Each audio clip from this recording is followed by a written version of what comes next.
If you'd been here with me in the cathedral just a few minutes ago, you would have not been able to hear me because you would have heard the sound of a whole collection of Year 6 children from our church schools across the diocese.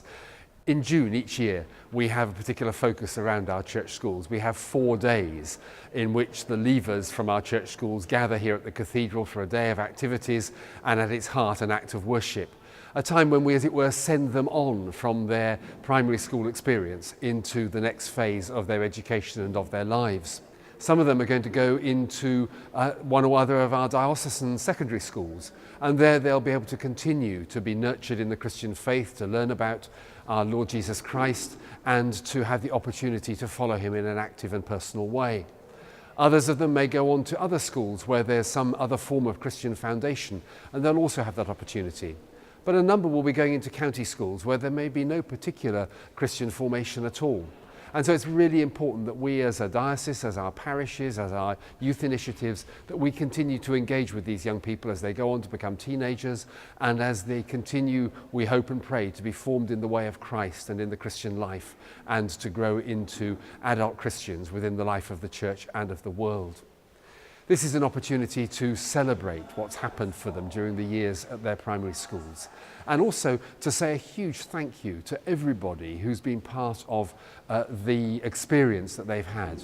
Their teachers, those who support the schools, their friends, the local clergy and lay people from the congregations, those who serve as governors, those who come into the schools as volunteers.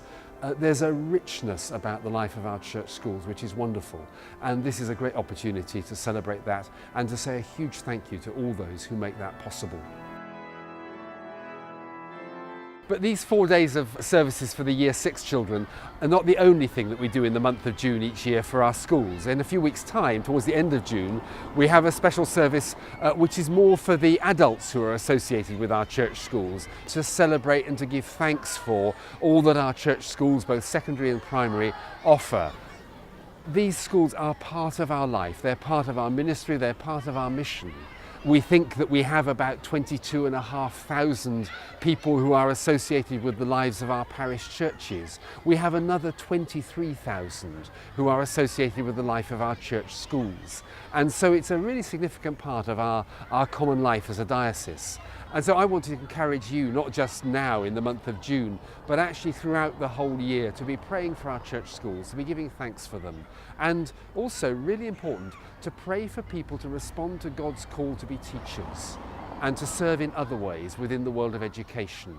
This is a great opportunity for people to give a particular expression to their Christian discipleship as teachers, as governors, as supporters, as volunteers within our schools. Pray that we may continue to value this part of our life and give of ourselves to it, that it may flourish.